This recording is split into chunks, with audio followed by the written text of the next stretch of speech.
பிறப்போக்கும் எல்லா உயிருக்கும்னு சொல்லியிருக்கிறாரு. அதே மாதிரி இங்கே வந்து யாரையும் சாதிய அடிப்படையில் ஒருத்தரையுமே பார்க்கறது இல்லை.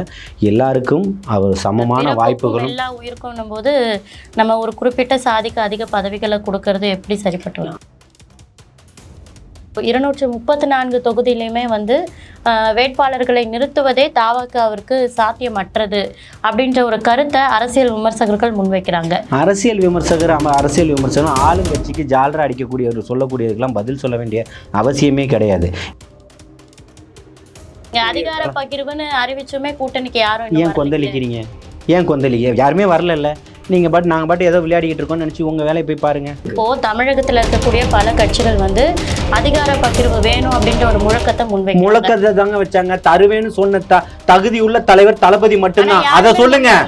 யார் முன் வரலன்னு உங்களுக்கு தெரியும்? அப்படியெல்லாம் அவர் சொன்னதுக்கு அப்புறம் தான் இங்க தமிழகத்துல மிகப்பெரிய அதிர்வலைகள் உண்டாச்சு. அதுக்கப்புறம் தான் இங்க அதுக்கப்புறம் தான் விடுதலை சிறுத்தைகள் கொந்தளிக்குது. அதுக்கப்புறம் தான் அண்ணன் வேல்முருகன் கொந்தளிக்கிறாரு. அதுக்கப்புறம் தான் அண்ணன் பாலகிருஷ்ணன் கொந்தளிக்கிறாரு. கூட்டணியில இருக்கக்கூடியவர்கள் அத்தனை பேரும் கொந்தளிச்சுக்கிட்டு தான் இருக்கிறாங்க. கூட்டணியில இருக்கிறவர்கள் இன்னும் ஒரு வருஷம் இருக்குல்ல, நீங்களும் இங்கதான் உட்காருவீங்க. இதே சேர் எனக்காக நேரம் ஒதுக்குங்க, வந்து பதில் சொல்றதுக்கு தயாரா இருக்கேன். தளபதி என்ன அறிவிச்சார் மாநாட்டில்? நான் தான் தரேன்னு தானே சொன்னார். நீங்கள் யாராவது என்னை கூட்டணியில் சேர்த்துக்கோங்கப்பா, எனக்கு பங்கு கொடுங்கப்பான்னு கேட்டாரா? இல்லை. சொல்கிற தைரியம் தகுதியும் அவருக்கு இருக்குது. சொன்னார் இல்லை, அந்த பலம் அவருக்கு இருக்குல்ல. தான் யாருன்ற பலம் அவருக்கு தெரியும். நீங்கள் பலம் இல்லாத மக்களாக இருக்கீங்க. அவர் குனிஞ்சு முதுகெலும்பே இல்லாத மக்களுக்கு ஒரு மிகப்பெரிய முதுகெலும்பாக வந்து நிற்கிறாரு. விசிகாவுடைய கொள்கையும் ஆட்சியில் பங்கு அதிகாரத்தில் பங்குன்னு சொல்றாங்க. திரு விஜய் அவர்களும் அதே கருத்தை தான் முன்வைக்கிறாரு. அப்ப கொள்கை ரீதியா இவங்க 2 பேரும் ஒன்னா இருந்தாங்கன்னா கூட்டணி வைக்கிறதுல என்ன சிக்கல் நீடிக்குது சார்? அந்த 2026 மக்கள் புரட்சிக்கான தேர்தல் வியூகங்கள் என்ன வச்சிருக்கீங்க சார்? தேர்தல் வியூகங்களை எல்லாத்தையும் உங்கள்கிட்ட ஒரு வருஷத்துக்கு முன்னாடி சொல்ல வேண்டிய அவசியம் இல்லை.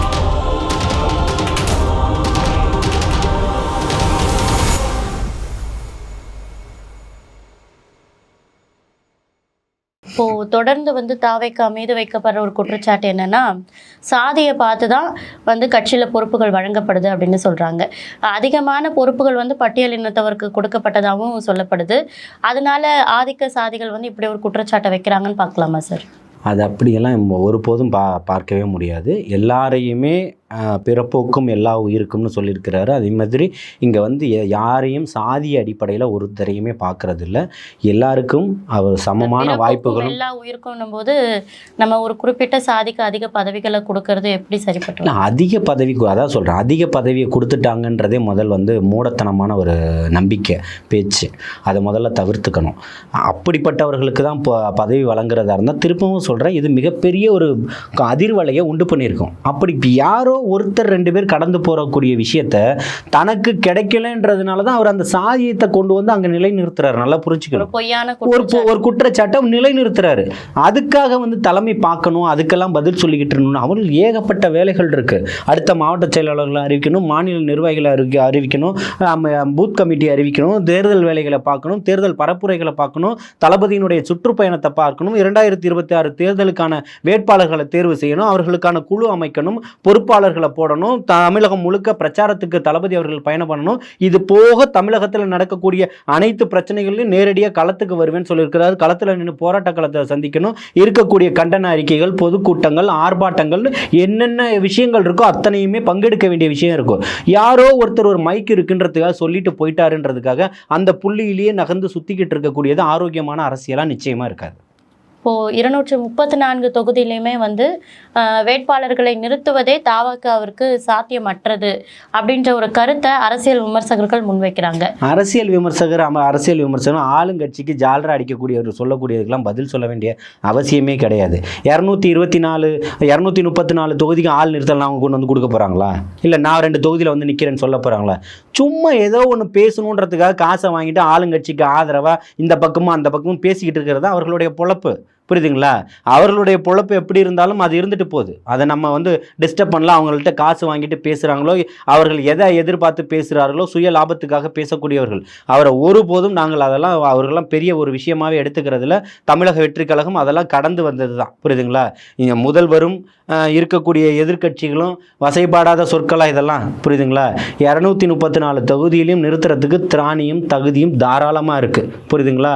அதை எதிர்கொள்கிறதுக்கு இருக்குது. வேற யாருக்கு இருக்குன்னு கேட்குறேன். திமுகவுக்கு இருக்கா 234 தொகுதியில் நிறுத்துறதுக்கு? இல்லை. உங்களுக்கு திராணி இல்லைல்ல, தகுதி இல்லைல்ல. தேர்தல்களை சந்திச்சுட்டு தான் வராங்க. 234 தொகுதியிலையும் வேட்பாளரை நிறுத்திட்டு தான் இருக்காங்க. கூட்டணி கட்சியில தானே நிறுத்துறீங்க. 234 தனியாக நிறுத்துங்க. திமுக வேட்பாளராக நிறுத்துங்க. அவங்க கூட்டணி உறுதிப்படுத்தி கூட்டணி வச்சு நிறுத்துறாங்க. அதை தான் சொல்றேன். தேர்தல் வரக்கூடிய பகிர்வுன்னு அறிவிச்சுமே கூட்டணிக்கு யாரும் ஏன் கொந்தளிக்கிறீங்க? ஏன் கொந்தளிக்க? யாருமே வரல. நாங்கள் பாட்டு ஏதோ விளையாடிக்கிட்டு இருக்கோம்னு நினச்சி உங்கள் வேலையை போய் பாருங்க. நீங்கள் ஏன் வந்து பார்க்குறீங்க? சாதி ரீதியாக தான் போடுறீங்க. பணம் வச்சிருக்கிறவனுக்கு பதவி கொடுக்குறீங்க, முன்னாடி இருந்தவனுக்கு தரல. இது எல்லாமே கட்சியினுடைய பிரச்சனை. பல கட்சிகள் இது வந்து கட்சியினுடைய இல்லை, கேட்டுக்கோங்க, இது வந்து கட்சியினுடைய பிரச்சனை. 234 தொகுதிக்கு நிற்கிறதுக்கு ஆள் இல்லை, இருந்துட்டு போகுது. உங்களுக்கு என்ன பிரச்சனை? 234 தொகுதிக்கு மேலே ஆள் இருந்தால் இவங்க கட்சியில் சீட்டு கொடுத்துருவாங்களா? இதெல்லாம் வியப்பாக இருக்குது, கேட்குறதுக்கு நகைப்பாக இருக்குது. இப்போது தமிழகத்தில் இருக்கக்கூடிய பல கட்சிகள் வந்து அதிகார பகிர்வு வேணும் அப்படின்ற ஒரு முழக்கத்தை முழக்கத்தை தாங்க வச்சாங்க. தருவேன்னு சொன்ன தகுதி உள்ள தலைவர் தளபதி மட்டும்தான். அதை சொல்லுங்க. யார் முன் வரலன்னு உங்களுக்கு தெரியும்? அப்படியெல்லாம் அவர் சொன்னதுக்கு அப்புறம் தான் இங்க தமிழகத்துல மிகப்பெரிய அதிர்வலைகள் உண்டாச்சு. அதுக்கப்புறம் தான் இங்க அதுக்கப்புறம் தான் விடுதலை சிறுத்தைகள் கொந்தளிக்குது. அதுக்கப்புறம் தான் அண்ணன் வேல்முருகன் கொந்தளிக்கிறாரு. அதுக்கப்புறம் தான் அண்ணன் பாலகிருஷ்ணன் கொந்தளிக்கிறாரு. கூட்டணியில இருக்கக்கூடியவர்கள் அத்தனை பேரும் கொந்தளிச்சுக்கிட்டு தான் இருக்கிறாங்க. கூட்டணியில இருக்கிறவர்கள் இன்னும் ஒரு வருஷம் இருக்குல்ல, நீங்களும் இங்கதான் உட்காருவீங்க. இதே சேர் எனக்காக நேரம் ஒதுக்குங்க, வந்து பதில் சொல்றதுக்கு தயாரா இருக்கேன். அப்ப கூட்டணி வந்து விசிகாவும் தமிழக வாழ்வுரிமை கட்சி கம்யூனிஸ்ட் யாரா வேணா இருக்கலாம். எவ்வளவு கூட்டணி ஆட்சியிலும் அதிகாரத்திலும் பங்கு இருக்குன்னு சொல்லியிருக்காரு இல்லையா? மண்ணுக்காகவும் மக்களுக்காகவும் உழைத்த அத்தனை பேர்களுக்கும் பங்கு கொடுக்கறதுக்கு ரெடியா இருக்காரு. மாற்றம் இல்லை. உரிய மரியாதையும் பொறுப்பும் தரத்துக்கு தயாரா இருக்கிறாரு. புரியுதுங்களா? அவர்கள் கூட்டணிக்கான கட்சிகளுக்கான அவர்களுக்கான அங்கீகாரத்தை கொடுக்கறதுக்கும் தயாரா இருக்கிறாரு. அப்போ தெரியும் பாருங்க. இப்போ வந்தால் மிகப்பெரிய ஒரு அதிர்வலைகள். இப்போ சொன்ன ஒரு வார்த்தையே 3 மாதத்தை கடந்து 100 நாளை கடந்து இன்றைக்கி அதிர்ந்துக்கிட்டு இருக்குது தமிழகம். மாற்று கருத்து இருக்கா? அப்போ அதை பேச மாட்டீங்களே. தருவேன்னு சொன்ன அது அண்ணன் திரும்ப என்ன சொன்னார்? இதே போன்ற விஷயங்கள் ரூமுக்குள்ளே தான் ஏன் பேசணும்? ஏன் ரூமுக்குள்ளே பேசணும்? ஏன் பேசணும்னு கேட்குறேன். பொது வெளியில் சொல்கிறதுக்கு ஒரு தைரியம் இருக்குல்ல, சொல்லுங்கள். சரி, ரூமுக்குள்ளேயே பேசுங்க.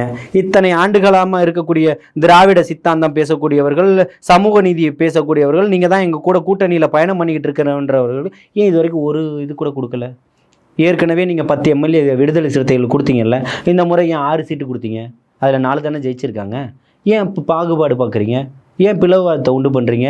மனிதநேய மக்கள் கட்சிக்கு ஏற்கனவே நீங்கள் 5 சீட்டு கொடுத்தீங்கல்ல, இந்த முறை ஏன் 2 சீட்டு கொடுத்தீங்க? அது உங்கள் சின்னத்தில் தான் போட்டியிடணுன்ற அழுத்தத்தை ஏன் கொடுக்குறீங்க? அண்ணன் வேல்முருகன் அவர் 2 தொகுதியாவது கொடுங்கன்னு கேட்டார்ல, 1 சீட்டு தானே கொடுத்தீங்க. அவரையும் மிகப்பெரிய போராளி, அவர் அப்படிதான் பார்க்கணும். மிகப்பெரிய போராட்டங்களை முன்னெடுத்து நடத்தியிருக்கிறாரு. என்ன, அவர் தமிழக வாழ்வுரிமை கட்சின்னு தொடங்குறதுக்கு முன்னாடி காலகட்டத்தில் இருந்தே வேற ஒரு கட்சியில் இருந்தாலும் அந்த கட்சியில் வரத்துக்கு முன்னாடியும் பல போராட்டங்களை நடத்தினவர். இன்னைக்கு அவருடைய நிலைமை என்ன?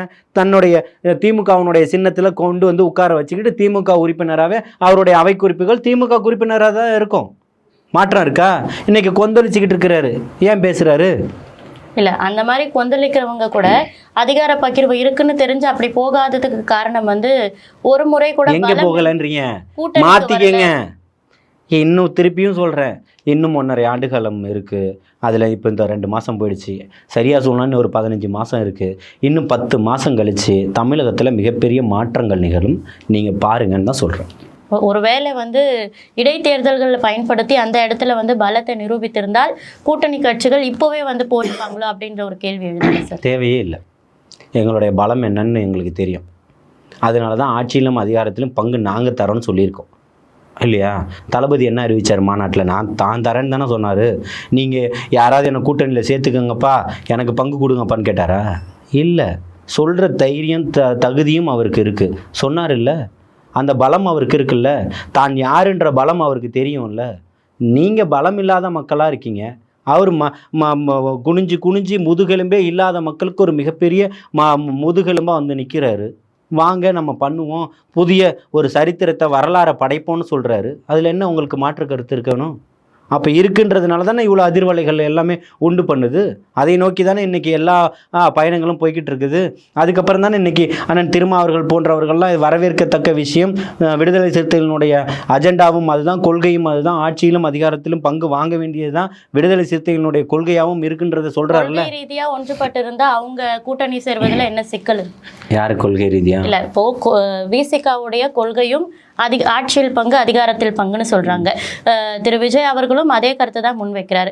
அப்போ கொள்கை ரீதியாக இவங்க 2 பேரும் ஒன்றா இருந்தாங்கன்னா கூட்டணி வைக்கிறதுல என்ன சிக்கல் நீடிக்குது? சிக்கலே இல்லைங்க. 10 மாதம் ஆட்சியும் மாறும், காட்சிகளும் மாறும் தானே சொல்கிறேன். 10 மாதம் கழிச்சு பாருங்க, நீங்கள் என்ன கூப்பிடுங்க, விவாதங்கள் தேவைப்படுது. அந்த கால அவகாசம் அவர்கள் அங்கே பதவியில் இருக்கார்கள்ல. கூட்டணியில் இருக்கும்போதே ஒரு ஷட்டர் மாத்திரத்துக்கு பணம் தரலன்னு அண்ணன் வேல்முருகன் சொல்லிக்கிட்டு இருக்கிறாரு. கூட்டணியில் இருக்கும்போதே வெளியில் வந்தாருன்னா அவர்கள் சின்னத்தில் போட்டிட்டு இருக்கிறாரு. இருக்கு அப்படின்னு சொல்லலாமா? பணச்சிக்கல் இல்லை, அந்த பதவி காலம்னு ஒன்று இருக்குல்ல, அதை வச்சு கடைசி நேரத்துலையாவது யாரோ ஒருத்தருக்காவது ஒரு உதவி செய்ய முடியாதான்ற ஒரு எண்ணத்தில் கூட அவர்கள் இருக்கலாம். தன்னுடைய எம்எல்ஏவோ எம்பி பதவிகளோ அவர்கள் அண்ணன் திருமாண்ணன் சுயேட்சை சின்னத்தில் நின்று தான் போட்டிட்டார். வேல்முருகன் அண்ணன் இந்த சின்னத்தில் திமுக சின்னத்தில் நின்று தான் போட்டிட்டு இருக்கிறாங்க. இவர்களுடைய ஒரு கூட்டணியில் இருக்கிறோம், இந்த வேங்கை வயல் பிரச்சனைக்கு சிபிசிஐடி வழக்கு தான் போதும்னு தமிழக அரசு சொல்லிச்சு. ஆனால் இன்றைக்கி கூட்டணியிலேருந்து அண்ணன் திருமா என்ன சொன்னார்? இல்லை, சிபிஐ வழக்கு விசாரணை, சிபிஐனுடைய விசாரணை தேவைன்னு நம்பிக்கை இல்லை. அதானே நடக்குது. ஆளுங்கட்சி மீதான நம்பிக்கை இல்லை. இதை எப்படி பார்க்குறீங்க சொல்லுங்கள்? கூட்டணியிலேயே தானே இருக்காங்க, கூட்டணியை நம்ப வேண்டியதானே, ஏன் நம்பிக்கை இல்லை? அப்போ வெளியே வர்றதுக்கான என்ன தயக்கம்? வருவாங்க, அதுதான் சொல்கிறேன். இப்போ அங்கே இருக்கிறதுனால தான் ஒரு அழுத்தங்களை கொடுத்துக்கிட்டு இருக்கிறாங்க. திமுக பயந்துக்கிட்டு இருக்கு, இவங்க கூட்டணியை விட்டு வெளியில் போயிடுவாங்களோ அப்படின்னு சொல்லிட்டு. அப்போ அவர்கள் கொடுக்கக்கூடிய அழுத்தங்களுக்கு சில வேலைகளை செய்ய வேண்டியது இருக்குது. அது மக்களுக்கு பிரயோஜனமாக இருக்குது. அதனால திருப்பியும் சொல்கிறேன், இங்கே ஆட்சியும் மாறும், காட்சிகளும் மாறும், அதில் மாற்று கருத்து இல்லை. அதில் 2026 மிகப்பெரிய மக்கள் புரட்சி வெல்லும். அந்த 2026 மக்கள் புரட்சிக்கான தேர்தல் வியூகங்கள் என்னென்ன வச்சுருக்கீங்க சார்? தேர்தல் வியூகங்களை எல்லாத்தையும் உங்கள்கிட்ட ஒரு வருஷத்துக்கு முன்னாடியே சொல்ல வேண்டிய அவசியம் என்ன? மக்கள் மனசை வென்றாச்சு. மக்கள் மனசு இல்லை, அதுதான் சொல்கிறேன். மக்கள் திரும்பவும் சொல்கிறேன், மது போதையில்லா தமிழகத்தை உருவாக்குவோன்னு சொல்லியிருக்கிறார். இதுவே மிகப்பெரிய வெற்றி தான், புரியுதுங்களா? சுயமரியாதையோடு எல்லாருமே நடத்தப்படுவாங்கன்னு சொல்கிறாரு. இருக்கக்கூடிய அத்தனை பேரும் பாதுகாப்பாக இருக்கலாம்னு சொல்கிறாரு. ரவுடித்தனத்தை ஒழிப்போன்னு சொல்கிறாரு, புரியுதுங்களா? எல்லாமே இதே தான் சொல்லிட்டு ஒழிக்கலையே, ஏன் ஒழிக்கலை? இப்போ இவரும் இதே தான் சொல்கிறாரு. நீங்கள் அரை நூற்றாண்டு காலமாக சொன்னவங்க ஒழிக்கலை, திருப்பி அவங்களுக்கு தான் நீங்கள் வாக்கு போடுவீங்களா? இல்லை, ஒரு மாற்றம் வரணும் போடுங்க. நாங்கள் அதுக்கப்புறம் ஜெயிச்சதுக்கப்புறம் வந்து பேசுகிறோம். ஜெயிச்சதுக்கப்புறம் தான் பண்ண முடியும். வீட்டில் உட்காந்துட்டு பண்ண முடியுமா? என்ன வச்சிருக்கீங்க அப்படின்றத கேள்வி சார். ஆல்ரெடி திருப்பியும் சொல்கிறேன், எல்லாருடைய மனதிலும் இடம் பிடிச்சவராக இருக்கிறாரு, புரியுதுங்களா? நடிகராக இல்லை, இப்பேற்பட்ட ஒரு மிகப்பெரிய ஒரு கரிஷ்மேட்டிக்கு, புரியுதுங்களா? இதை தான் பார்க்குறாங்க. இது இன்றைக்கி வந்து நிற்கிது. அது வந்து இப்போ இருக்கக்கூடிய ஆட்சியாளர்கள்ட்ட அது இல்லை. இன்றைக்கி அவர் போகிறாருனாலே அந்த ஒரு பயத்தில் ஒரு நிகழ்வு நடக்குது தமிழகத்தில். அரசியலில் மிகப்பெரிய ஒரு மாற்றம் இருக்குது, புரியுதுங்களா? பரந்தூர் போயிட்டு வந்து அடுத்த 24 மணி நேரத்தில் ஒரு மாற்றம் நடக்குது. வேங்கை வயல் போக போகிறேன்னு சொன்னால் அங்கே ஒரு மாற்றம் நடக்குது. டன்சனுக்கு போக போகிறேன்னா இவர் ஓடுறாரு, மாலையெல்லாம் எனக்கு போடுங்கன்னு கேட்டுக்கிட்டு. அப்படி எல்லாத்துக்குமே மாற்றங்கள் இருக்குது. தேர்தல் வியூகங்கள் வந்து எல்லாமே வந்து மக்களுக்கு என்னென்ன தேவைகளோ அதனுடைய அடிப்படையில் வியூகங்கள் எல்லாமே அமைக்கப்பட்டுக்கிட்டு இருக்குது. நிச்சயமாக இது மிகப்பெரிய ஒரு மக்களாட்சியாக தான் இருக்கும். இவ்வளவு நேரம் எங்கள் கூட நேரம் ஒதுக்கி எங்களுடைய பல கேள்விகளுக்கு உங்களுடைய பதில் சொன்னதுக்கு ரொம்ப நன்றி சார். வாழ்த்துக்கள்.